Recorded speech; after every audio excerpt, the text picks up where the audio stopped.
各位观众朋友，大家好，欢迎收看12月19公视第2台下晡新闻，我是苏眉。咱这回来关心今仔日的新闻重点。大陆冷气团到地，目前还有6个县市发低温特报。今日早起，宜兰太平山出现雾凇，合欢山冒落冰沙啊。总统热清德的行程，哪想是去放石楼出去？警方查到一个负责维安的保六总队姓做的警官涉案，已经甲成案。美国联准会宣布降利息一码，已经连续3届降利息。不过因为通膨也是真高，加上新总统施政无确定，明年降利息的速度可能变慢。台中大道一间连锁卖场的仓库，即阵竟然是着火烧，火烧甲真旺，连伫咧国道彰化和美路段天顶拢是乌烟。这消防队是已经咧拍火，实际伤亡的状况也未了解。风声讲，即阵还有20外个人掉伫咧仓库内底。根据这画面当中，咱人看到这规个拢是乌烟。台中的消防局接到报案了后，是赶紧派出10台水电车去拍火。这台中大道区的一间连锁卖场，一栋5层楼啊悬的仓库着火。根据目前的了解，有一个员工是为着逃命来跳楼，目前是无性命现象，紧急送病院。即阵嘛，风声讲，还有超过20外个员工掉伫咧仓库内底，若是有上新的状况，会随时为观众来说明。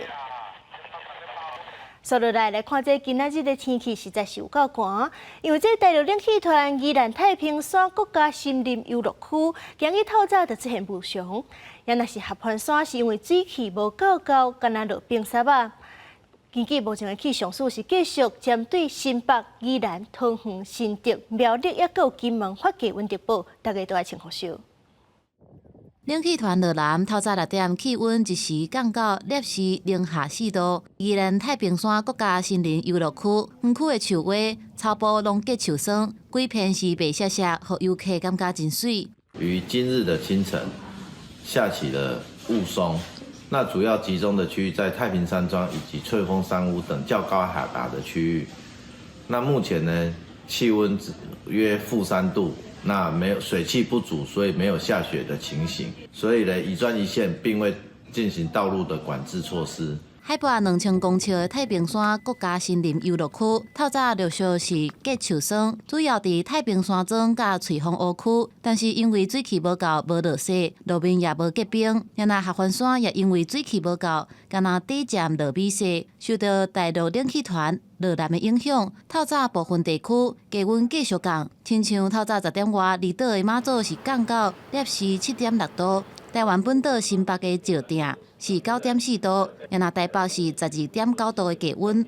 温度大概在周5、周6维持并没有太大的变化，但在周6下半天之后，另外一波冷气团开始南下，周6下半天温度开始又逐渐下降。包含像北部地区红色曲线的部分，可以看到温度会比前一天的周6来说下降，大概达到3到4度左右的感觉。气象署继续针对新北市等县市发布低温特报，虽然这波冷气团明仔载减弱，温度小可回升，不过拜六21到后礼拜1、23，又搁有一波冷气团落南，拜六暗时到礼拜透早影响上大。记者综合报道。总统热清德无公开行程，竟然是去放掌握到。检方调查了后，发现一个负责维安的保六总队姓做的警官，是涉嫌把总统的行程泄露出去，即阵已经去放成啊。本总队后续将配合特勤中心及检调单位侦办。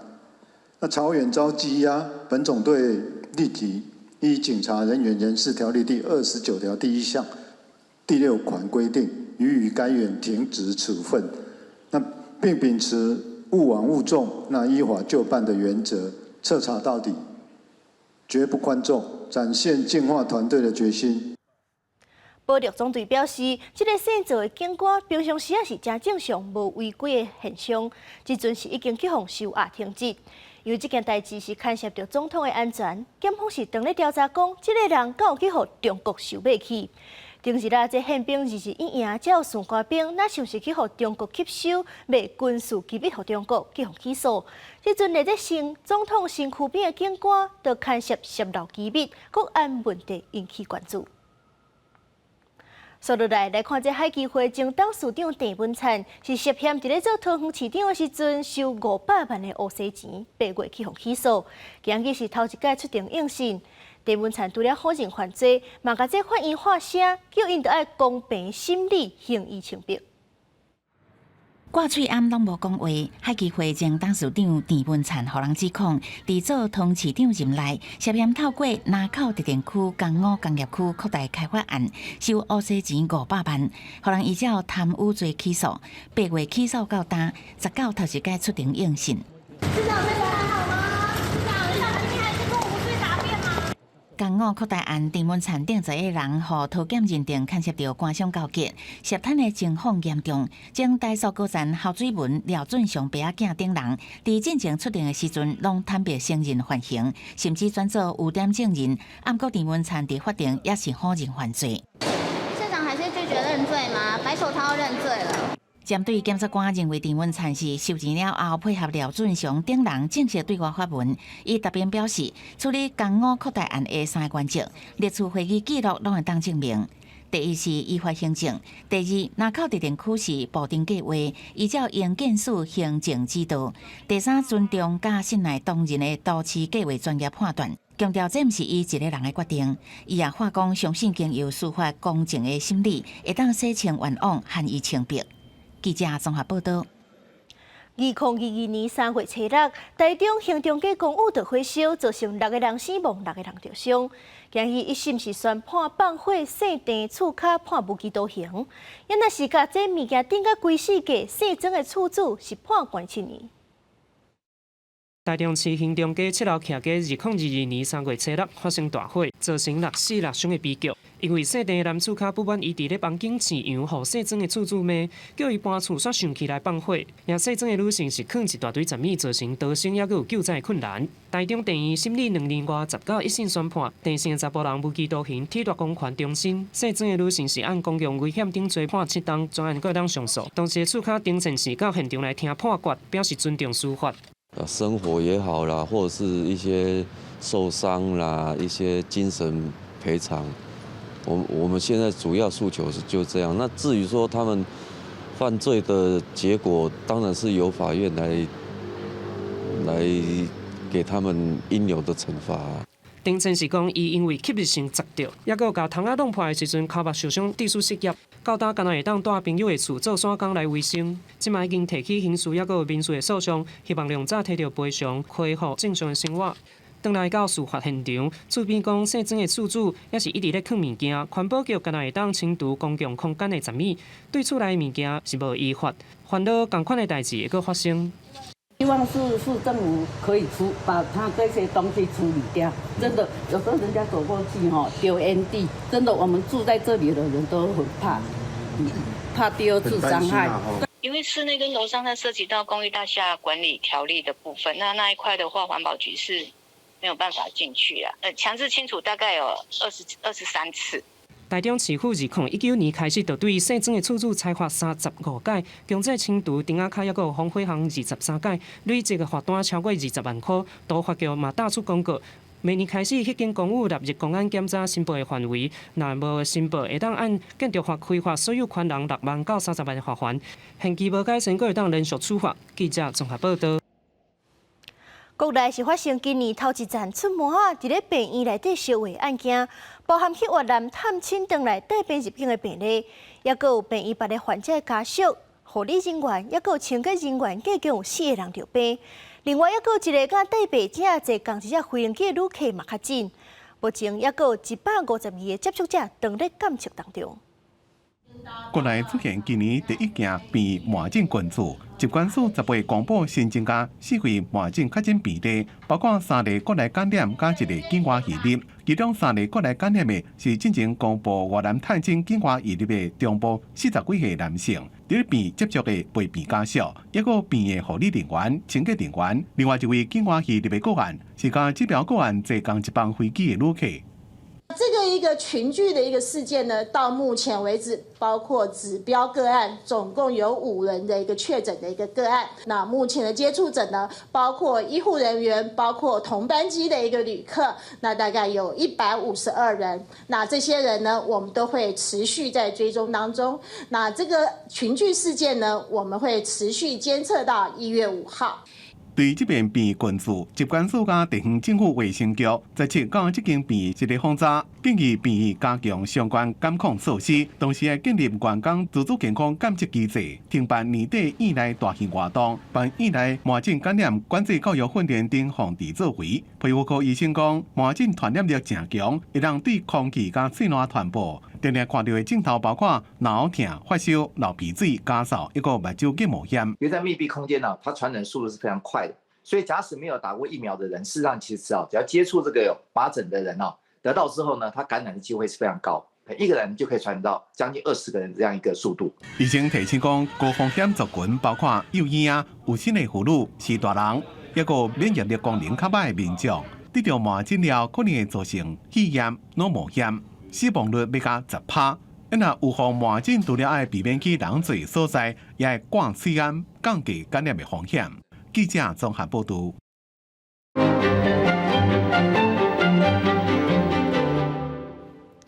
国内出现今年头一个麻伫咧病院内底烧化案件，这麻病是会当透过空气、喙暖手来传染，而且高风险族群若是染到，这死亡率是接近10%，实在真恐怖。咱到底是要安怎保护家己？那万不一染到，会有啥物状况爱特别注意？咱请医生讲互咱听。是主播。在国内有病院出现麻烧化事件，加上带病入境源头，目前拢总有5例确诊，和152个接触者，这疫情范围会继续扩大。这麻其实就是麻病毒引起的急性呼吸道传染病。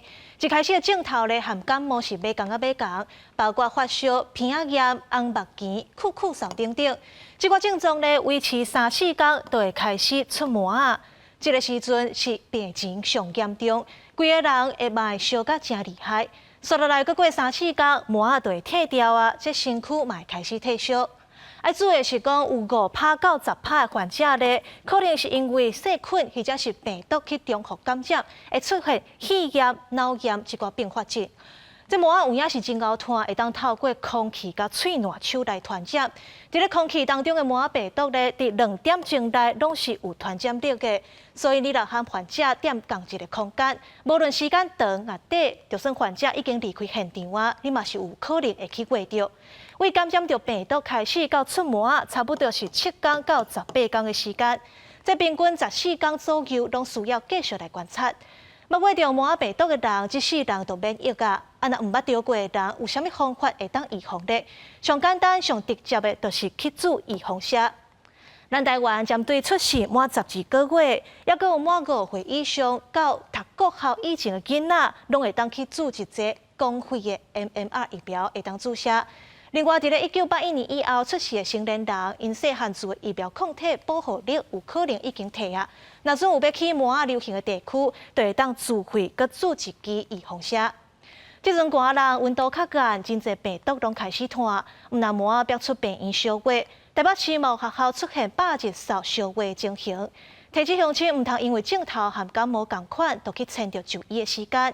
尤其是还未到济红牙仔，有心的人就要量早去互医生看，保护家己甲厝内人的健康。以上就是今仔日解破新闻，那个时间交到给主播。感谢医生，咱出来看社会消息。昨下晡5点外，伫咧台北省5科大有一个18岁查甫学生，那像是因为感情的纠纷，走去文化大学找另外一个20岁学生理论，却是举菜刀共刣着伤，加在人是无生命危险。时阵检方是依照杀人未遂罪甲侦办。这个穿蓝色衫的查甫人手举一个菜刀，向戴安全帽的学生一直挖过去。文化大学的警卫挡伫咧中，掩过查袂了。文化大学学校边发生大路太人，真侪学生拢惊着。我一抬头我就看到那个人，他拿刀要砍那个人，然后戴安全帽的那位同学，他的机车是倒在地上的，然后警卫在拦他们。18日到5点外，95年厝的省5科大4度的学生，甲93年厝的文化大学4楼的学生，敢若是因为感情的纠纷，约伫咧文化大学后门要谈判。所幸范闲与刘姓被害人双方因感情问题口角纠纷产生嫌隙，而约定中华文化大学后门外理论。无想到讲，4度的学生野菜都被太人，竟为去解考卷，想要甲倒抢来，并且通报学校的教官报警。被害人倒手被太受伤，回1楼，嫌犯家己的倒手也受伤。警方甲2个人解互送医，好佳在2个人意识清楚成人，伫空水填好了，上警局做笔录。你是为了感情吗？那个女的先找我。 2人正经因为感情的纠纷，就不得咧网络顶相骂，即便用菜谈判，煞变做杀人的事件。警方依照杀人未遂罪嫌侦办。文化大学讲，学生和校外学生攻击受伤，学校已经进行校安通报，也通知学生的家长。记者综合报道。 今年7月有一个有生7礼拜的妈妈，迄当阵是坐台北市的公华巴士，不过说是因为公车紧急打动，害伊滑倒，婴仔就落体。今日早起，这受害翁仔某伫咧市议员陪同之下，是出面指控讲，这公车业者态度真傲慢，敢若想要用6000块就来赔钱解决这件代志，而且佫不满讲这交通裁决做出来的事故鉴定书，甲这事实无符合，讲这台北市的公运处根本就是咧甲业者斗相共。 也若针对这件代志，台北市的交通局是表示，案件已经进入司法程序。画面当中，查甫人的后壁有一个查甫人准备要刷卡为后门落车，才刷卡了，人就跋一大倒，为对着后门的监视器画面搁看一摆，准备要落车的查甫人刷到刷卡机的边啊，正手先扶好扶手，刷下来倒手来感应，但因为紧急打动，一时间拨出去，结果台北市交通裁决所的事故鉴定意见书说讲是查某乘客无还好案造成的，驾驶并无责任。 车监会竟无视客观事实及证据，作出违反客观事实的书面报告，指称被害人未紧握扶手，严重灼伤车监会的公信力。受害者本人罗太太会在台北市议员李明贤的陪同之下出席记者会，指控7月15号伊坐公华巴士24 7号这一班，造成一年开将近几百万。真无简单，才透过试讲成功有心的囡仔，才7礼拜大就死亡，伊真心痛。迄当时才听到囡仔心跳无到1礼拜的时间。我不晓得在场的你们能不能体会，对，求子这么久，结果就这样一跌。 小孩子就是开心2个月，瞬间又跌到谷底。市议员李明贤生气，但事故鉴定书一期有包庇嫌疑，更加不满台北市公运处过程当中拒绝提供影像。公运处还威胁我说，公布影像就有法律责任。我不晓得我们的政府到底是在保护业者，还是在保护人民？那依照。后续的程序当然可以进入复议或司法途径，那后续也会配合相关的一个调查。洪指控的公华巴士回应，并不是只有赔6000块，是已经提供1万块的慰问金，但有人坚持是乘客无还好案造成的。前车刹车，那我也是跟着刹车，有造成这个乘客他可能没有紧握的部分所以他可能产生一个跌倒的状况。 案件已经进入司法调查，不过司机离赛车过程挂耳机，北市交通局表示这是无稳准的行为，已经裁罚9000块。记者林俊平做台北报道。咱台湾政府是当咧和美国的科技公司 Amazon 旗下的 Cooper 公司来敲这卫星网络合作的业务。国科会主委吴成文嘛表示，若是美国的 SpaceX 通信卫星系统承认无安全问题，而且美国同意合作，咱台湾嘛会当甲因合作。 讲美国高级导人亚马逊所属的跨屏网络卫星计划巨擘，安怎借由低轨道卫星的优势，提供良好的通信服务。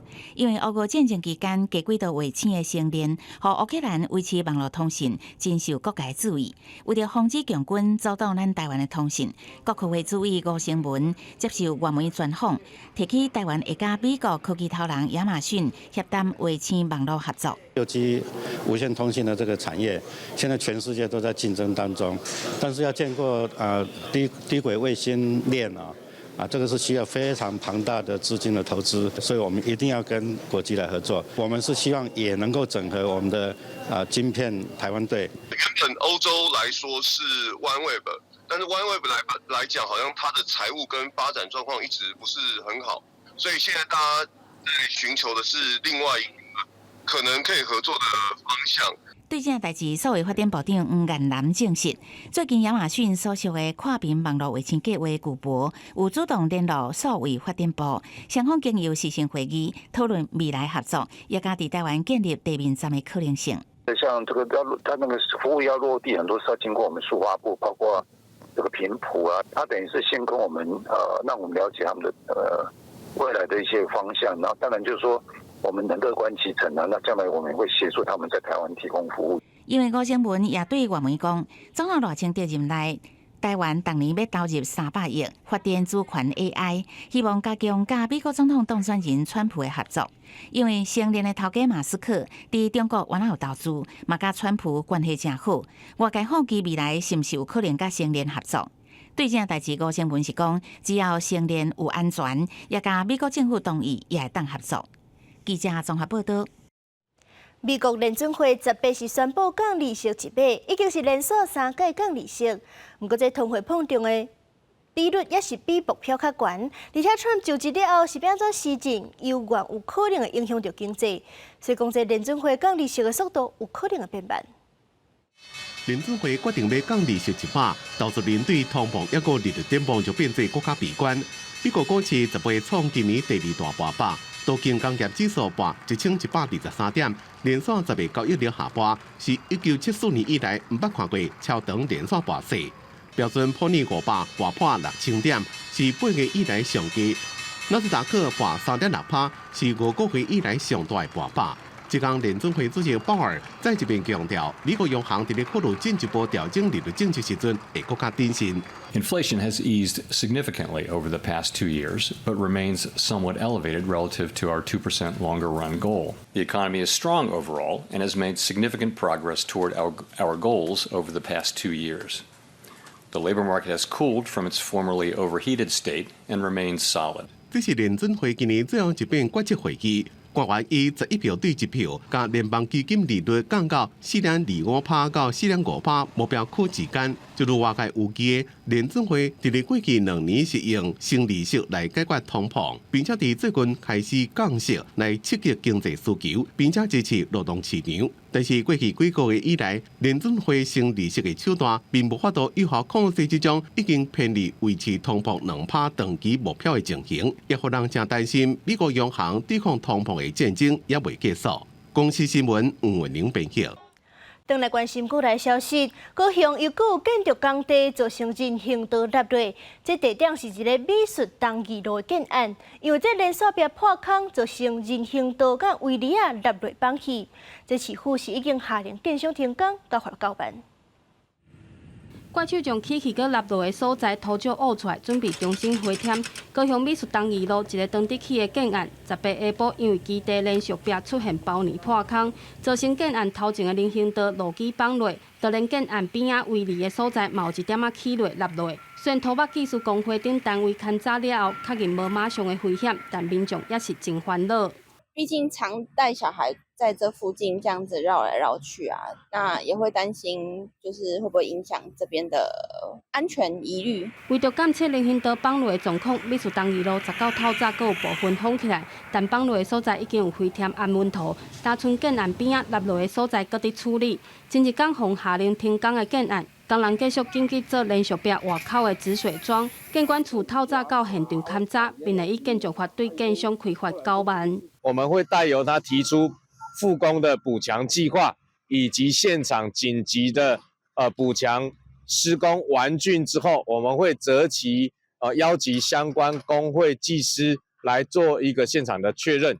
确认安全无虞之后，才会同意复工。建管处强调，等修复工程完成，而且查验无问题了后，才会予建商复工。但因为左营高铁站附近13嘛传出，因为建案连续壁破损，造成人行道崩落的状况。市府表示，这个月针对关老站、青葵澳等高风险的工地全面巡检，确保工地安全。记者陈环武面交管高雄报道。高雄茶山西海岸步道有一搭军事碉堡，是去互巡查员发现攻击，互乌白喷漆。这警方是查到2个21岁查甫人探报人的时阵来遮乌白话，这2个人是已经去互移送法办。行茶山步道来到上瓦近海的西海岸，这就是风叫做茶山阿鲁米神秘的所在。想袂到边啊，这个70栋历史的军事碉堡，风用漆喷甲花里绿鸟，除了有用乌色的漆画各种多样，嘛有用七彩漆喷英文字，还阁有我爱高雄。来高雄的观光客看到出名的景点去互破坏，嘛不加受气。教歹囡仔大细啊，而且咱伫佚佗的时阵。伊予咱的是一种真美丽的景色，因为你的行为破坏这个环境。爱甲处分一下，敢若罚钱无够，爱来种真够的作用，无大家拢会学啊。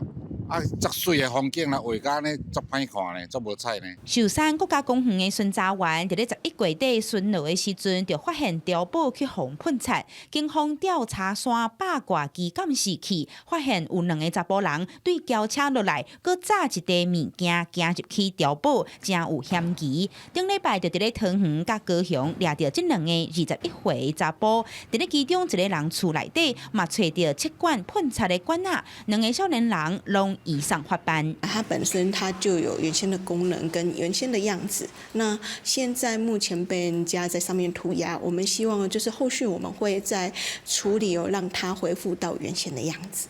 高山分局嘛提醒，虽望碉堡目前废弃啊，毋过乌白乱造，破坏国家自然公园的设施，这种行为违反国家公园法甲毁损罪，毋但爱罚3000块，上重阁会当判2年有期徒。记者柯昭勇高雄报道。有立委指出，有一个中国的社群平台顶头一个口罩是假做故宫的官方口罩，咧卖故宫的相关商品，这是真有可能会去影响到故宫的收益甲形象。所以讲，故宫就表示是已经透过中国法院提告，要求这个假口罩就要关起来，而且要甲讨赔偿。国立故宫博物院，互人号做故宫三宝之一的翠玉白菜，就算是上班日，也是啥袂少民众来看。但是有立委发现，伫咧小红书这寡中国社群平台，有假口罩使用故宫的名字，咧卖翠玉白菜这寡故宫典品的周边商品。就连拄出版的2025年腊日，也有咧卖。有一个台北故宫交流中心在贩售这个故宫文物的这些资料跟授权然后呢还得到这个蓝勾勾官方验证啦那等于是在假装帮故宫在卖它的文物的授权，而这种情况越来越严重，当然就会影响到故宫的自己本身的收益。趁钱的拢是别人开钱的拢是咱安尼袂使。点开这寡假的故宫口罩，毋但咧卖商品，搁一个小概展览品，假做哪像是真的官方口罩共款。故宫表示，目前也无清楚对方卖的商品是仿的，也是透过管道买故宫的正版商品摕去遐卖。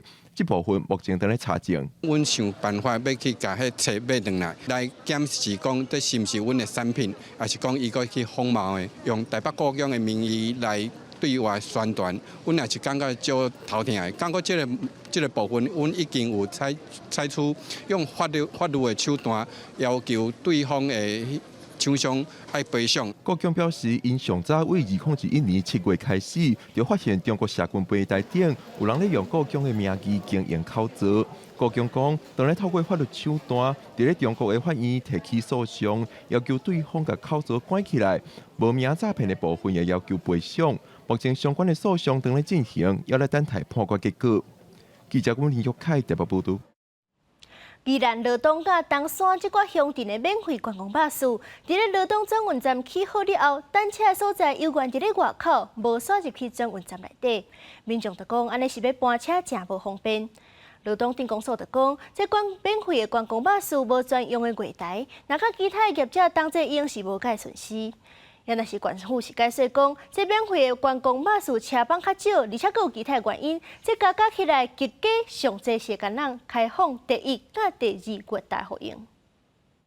公所免费巴士到站，民众落车了要去罗东转运站，再赶大包细包过车路。伫转运站内面，各度客运落车了，也无法度直接坐免费巴士，再个行出去站外坐，真无方便。哎呀，我不知道这边没有那个免费没有到这里来，没有到这边，你会觉得没有很方便吗？当然是不方便。那我们就我们走怎么走出去？有民众到转运站才知讲，只cần爱当坐5个香港所的免费巴士，若要坐东川香港罗东镇的，一关出站。所以有民代证书，免费巴士拢入去转运站再客。那有时候加上天气不良、下雨，或者是拿着行李，或者是牵着小孩。其实要穿越大马路是非常非常的危险以及不方便。向顶公所免费巴士无入去转运站也有家己的考虑。罗东顶公所讲，因为罗东转运站无免费巴士专用月台，即马互免费巴士停的第一、甲第二号月台，就要甲其他的客运业者做伙使用，造成车若入去转运站，男是爱排队，就是爱停伫咧其他的月台，也互民众嫌，所以上好专业的月台。主要的原因就是没有专属的站位，它是跟其他客运业者共用。那所以现在5节进去，他都要跟其他客运业者在排队。请各乡镇市公所将免费巴士进驻停靠在第1号月台跟第2号月台。那这个部分我们希望各乡镇的免费巴士依照县政府这样的规划来进行。县政府讲，各公所免费巴士到转运站载人客，唔免租金，车帮也无多，所以只能提供1、2号月台。而且现有的免费巴士停靠站是一个车流量较大的公营路，会影响交通，所以也是希望公所免费巴士会让驶入去转运站停，互民众坐车较方便，也互交通较顺。记者综合报道。咱台湾的鸡卵即阵是已经生产了伤过济，中法官就鼓励大家加食鸡卵。对后礼拜开始，这学生啊营养中昼顿一礼拜是加食1粒卵。不过，这原先厂商送来的卵是无洗过，就去方面讲会有食安问题，这阵是已经改做洗好的。馆长王惠美甲小学生做伙做鸡卵的料理，要来推测鸡卵营养。国内鸡卵目前生产过多，中华县饲鸡数量多，为着鼓励大家尽量食卵，县府宣布12月23至明年1月17，国中甲国校的营养午餐会为目前一礼拜一个学生3粒卵，搁增加1粒3个卵，或者是茶米卵。那最主要就是希望孩子们有充足的蛋白质，能够呢更加的健康。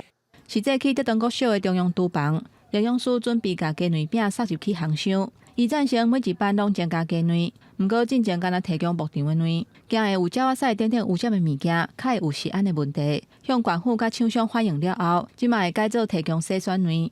我们在使用的过程当中，在打蛋的过程当中，可能鸟屎或者是那个就是污染物会把它掉进我们的蛋里面。那为了安全的话，我们就是跟厂商那边强烈的要求，我们一定要用洗选袋，才可以符合我们的食品安全标准。中华饲卵鸡的农民陈秋迪表示，今年差不多拢无禽流感的疫情，全国饲鸡的数量甲每一天鸡卵生产的量是拢创下新高，产量过多煞消袂去。中华县营养午餐增加食鸡卵的措施，伊认为应该扩大到全国。鸡啊，3700万只嘛破纪录啊！生产量13万，一天13万5千箱嘛，拢破纪录啊！扩大去实施，讲尽量把这个能跟消套出来。不过，中华县府的政策，农业部长陈俊贵讲，卵的介绍会因为无共季节介绍有变化，会尊重市场的机制，袂全国地咧办理。记者综合报道。经济卫福部上新的癌症登记报告是每4分2秒就有一个人得癌，这时间是又个缩短。这当中，肺癌是上侪人得的，第2是大肠癌，第3是淋癌。咱国人10大死亡原因的第1位依然是癌症。国健署分析111年国人癌症登记报告，新发生的癌症人数是13,293人，比前一年增加8,531人。全癌症发生年纪中位数是64岁，以肺炎上侪，连续2年排伫咧第1位。以全癌症来讲，平均是4分2秒钟就一个人得癌，比前一年的4分19秒时间又搁变紧。癌症的发生数大概跟110年比起来，大概增加了8000多人啊，代表可能有一些延迟就医跟当初疫情的时候不敢出来筛检有密切的一些关系。10大癌症新发生的人数内面，肺癌意外是第1位，过来就是大肠癌、女性的黏癌、肝癌、裂泡腺癌。子宫体癌是比前一年上升1位，来到第10位。国健署提醒讲，癌症伫咧初期无明显的症状，民众除了定期做健康检查，也可以注意身体状况是毋是有改变。以肺癌来讲，如果有这个长期的一些咳嗽，那或者是以乳癌来讲，它有这个女性有一些相关的一些硬块，或者是在乳房的一些变化。那在大肠癌部分有包括它的一个大便的一个习惯改变，就呼吁民众能够注意到身体的这个警讯。统计显示，每年差不多5万多位个人因为着癌过身。国健署呼吁民众，目前包括口腔癌、大肠癌、子宫头癌、咽癌加肺癌，拢有体检的服务。若符合资格民众，会当加治向量早发现、量早治疗，会当有效降低死亡率。记者综合报道。世界12强，咱台湾的棒球队内底，捌讲出满贯红不让的陈信伟，今日是登去母校高雄的复兴国小，甲学生囡仔分享伊拍球的经验。陈信伟就表示，伊伫咧细汉拍小棒的时阵，就捌差一丝丝啦，摕到世界冠军，拍拼到大，总算是摕到啊。所以讲，就鼓励学生囡仔，就爱有梦想，才有拍拼的动力。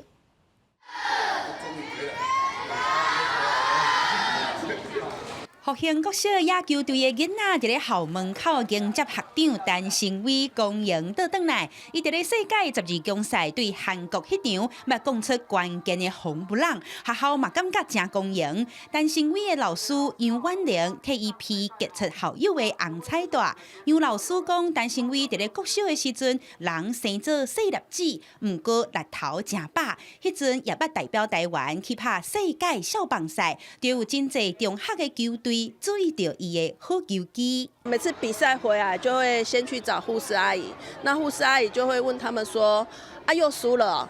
他说：“没有，我们赢呢。”虽然说我拿到了一个世界冠军，但是其实在我在复兴国小的时候，也曾经与世界冠军擦身而过。你在小的时候，你要有一个梦想，那个梦想就会成为你前进的动力。学校嘛安排陈信伟甲学生囡仔同齐拍乐野球，囡仔拢真欢喜。陈信伟也指导因拍球的姿势，伊嘛鼓励小棒队做人着磨，做牛着拖，一定爱坚持目标。像我上国小在打棒球，就是我也不知道能不能达到什么样的成绩、什么地步，但是就是还是要坚持自己的目标，就是不要觉得说啊你才国小，反正打不好怎么样，那其实这都没关系，但是主要是你的想法，你要够坚持在于你对棒球的热衷。人伫咧讲，食人一口，报人一斗。陈信伟在野球世界第1的好成绩，回来母校用行动感谢学校的栽培，嘛毋望每一个人心内拢有梦想，未来会当看到这个囡仔伫咧各行各业争做世界冠军。记者柯昭阳高雄报道。目前伫咧台湾的查甫移工大概是有39万人，多数拢是真少年落来到台湾。不过因伫咧台湾做工课，嘛是会有家庭甲感情的需求。不过若是有心，有可能会面对着头家要甲因死头路、无所在泰山的状况。为着互大众了解移工妈妈的困境，民间团体是专工拍一个纪录片，咱做伙来看。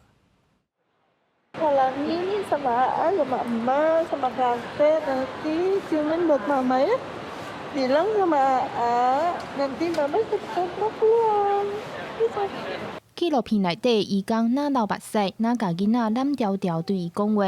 移工妈妈伫台湾甲囡仔生落来，上在会拄着爱做工课，佮爱照顾囡仔的问题。真侪移工为着工课，会选择甲囡仔送转去故乡。关心移工权益的桃园市军种服务协会就表示，即摆女性移工若是伫台湾有心，上在会面临互雇主开除的状况，这可能造成移工无所在待产。他的劳动力贡献给台湾的时间，他其实也有家庭的需求、感情的需求，所以他们是一定会面对生育的问题、养育小孩子的问题。那我们怎么有社会的共识，可以更了解我们移工的处境？我们怎么可以把它当做一个不只是劳动力，也是人的这样来看待？目前台湾外籍移工总数超过80万人，其中女性移工就占大约39万人。民间团体表示，其实移工伫台湾是受到性别工作平等法的保障，因伫台湾生产是合法的。另外，纪录片导演也表示，希望透过记录移工妈妈的故事，让民众了解女性移工勇敢的一面。怀孕的女性移工妈妈，然后她们其实生下小孩过后，最后都要面临一个跟小孩就是离别或是一起回去的选择。然后这个选择不是只有短短的可能在台湾这样想好怎么样就好，他们的选择都是跨海的那种。为着要让民众做伙来关心移工议题，桃园市军种服务协会特别翕移工妈妈的纪录片办理故事展览，对19开始展出到21，现场有记录10个女性移工的生命故事。民间团体表示，希望透过展览，让民众了解女性移工在台湾生育会面临的困境。记者张家的曾俊佑台北报道。为着记录咱台湾的校园文化、甲多元的发展课程，教育部是甲公司合作台湾囡仔赞这个节目，到今已经16档啊。这内容内底是会当看到学生囡仔了解家己学校的传统甲特色。在咧节目放送之前，学生囡仔嘛为节目准备精彩表演，咱做伙来看。我看新闻讲，伊的款明年就会过去啊！马给普星环欧你跟谁嘞 ？Oh my god! How could this happen？ 不见了。囡仔伫台顶用4种语言台语、客语、华语、英语来表演搭喙鼓。这阵台语讲啊足认同的小朋友，因讲因原本是无啥会晓讲台语的，是学校老师用台语网教，加上台语搭喙鼓来甲因训练，才渐渐会晓讲台语。伫厝里的时阵，我袂晓讲台语，毋过伫学校老师有教我台语，所以我就会晓讲。我问我阿妈，我听无阿妈讲啥物话。我阿母就会讲国语给我听。你们看，有太阳黑子哎，真的哎，太阳出来了。这个囡仔来自嘉义南潭国校，这间学校未来迈向台湾囡仔赞的电视节目，这是公司甲教育部合作的节目，放送到今已经16档啊。全新的一季会去到16间国中、国校啊。节目当中，学生拢是主角，项目是场景，透过节目来了解无同县市的学校传统甲特色。从94年开始，教育部就跟我们公共电视一起合作，推出台湾囡仔站。8年前呢，我们更将整个节目形态从棚内移进到了这个校园哈。我想这是一个很重要的这个改变。第16季的概念呢，就是如果你从小1开始看的话，你现在已经大学毕业了。在这么长的过程当中，我们记录了台湾这么多的特色小学，他们里面的各种教学方式。教育部表示，这个节目陪伴大家对9年国教、92年国教，记录到无同世代台湾囡仔的校园生活。新的一季伫12月底会伫电视放送，要互观众朋友看到台湾学校的特色，甲台湾的囡仔有偌赞。记者陈阿双、柯敏哲台北报道。为着鼓励少年人用母语来影视创作，做伙记录台湾这个土地水。台语台第3届微电影创作比赛是开始定选，这首奖的奖金到20万。老师讲要教台语啊？无啊，你甲你若讲客话啊。我袂晓啊，你就是讲台语啊。故事内底，小明请阿嬷陪伴伊完成台语学习单，阿嬷伫过程中耐心陪伴小明画图写作业。这是公司台语台第2届微电影底片评选活动的首奖作品。公司台语台第3届的微电影评选起稿无限制题材，这个比赛影片长度规定5分钟到10分钟，首奖奖金有20万。我想要甲你做伙。熊哥，咱要去约会哟。咱要参加微电影啦。微电影是台语剧情底片。第3届微电影代言人丹有和鸟咪熊哥小招去拍微电影。丹有捌出演过3部台语作品，虽然伊台语会晓听用讲的，却无遐练懂。伊讲这对演员来讲是一个挑战，不过也因为台语戏剧发现台语迷人的所在。你要分析角色，你就会去分析这个语言，所以你就会了解讲这个语言伊有足侪，它有很多很漂亮的地方。这届担任评审的苏德贤导演也表示，用台语真做生活的语言，直接思考落去写剧本，安尼拍出来影片才是上在地的。观众也会直接感受到影片要传达的情感。剧本的时阵，咱的想法，咱表达迄个思想的部分，咱一开始就是用台语。我感觉这个潮流是越来越直接。导演也讲，这几年台语戏剧的题材愈来愈多元，拍片的时，台语指导的重要性也需要大家重视。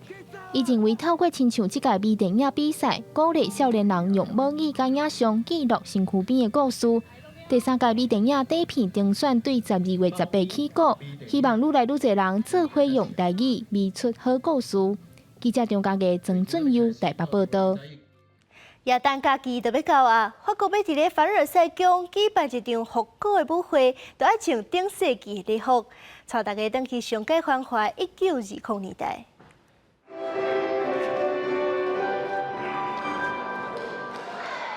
舞池当中，贵宾对音乐跳舞，这是法国凡尔赛宫的世纪舞会，主题是复刻1923年一场宴会。参加的800位宾客穿顶一世纪流行的服装，好亲像穿过时光的梦空。迄时阵是欧美经济较繁荣的年代，也是狂欢 party 流行时期，被叫做欢喜的10年代。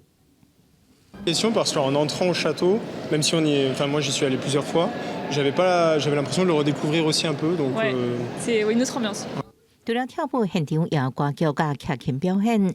也个人为窗仔看到花园内底宴会秀，毋过安尼浪漫大家无俗，门票一张爱6889.17台票。公司新闻又派准朋友。2024年就要结束啊！美国纽约时报广场迎接新年倒头算的大型2025数字顶是已经猜出来啊，是啥真侪游客排队翕相，而且是干那这4天会当近距离翕相，所落来就调转去广场大楼顶头，下年的时阵才会见光。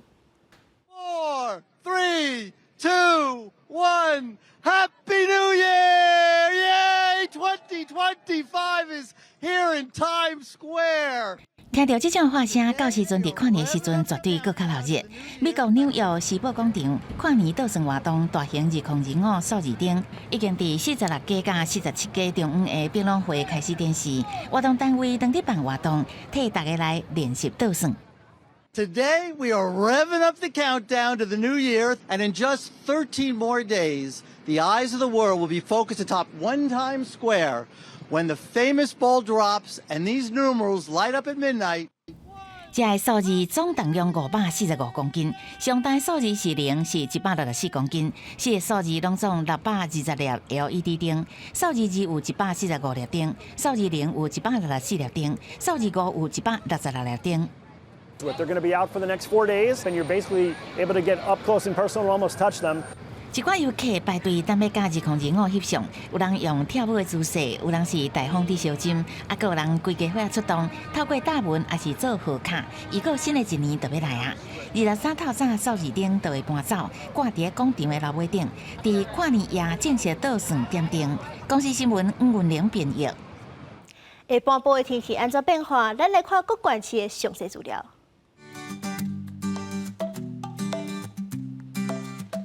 北部地区12度到14度，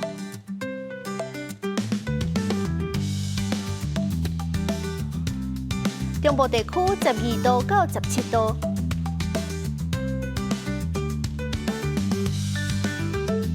南部地区15度到22度，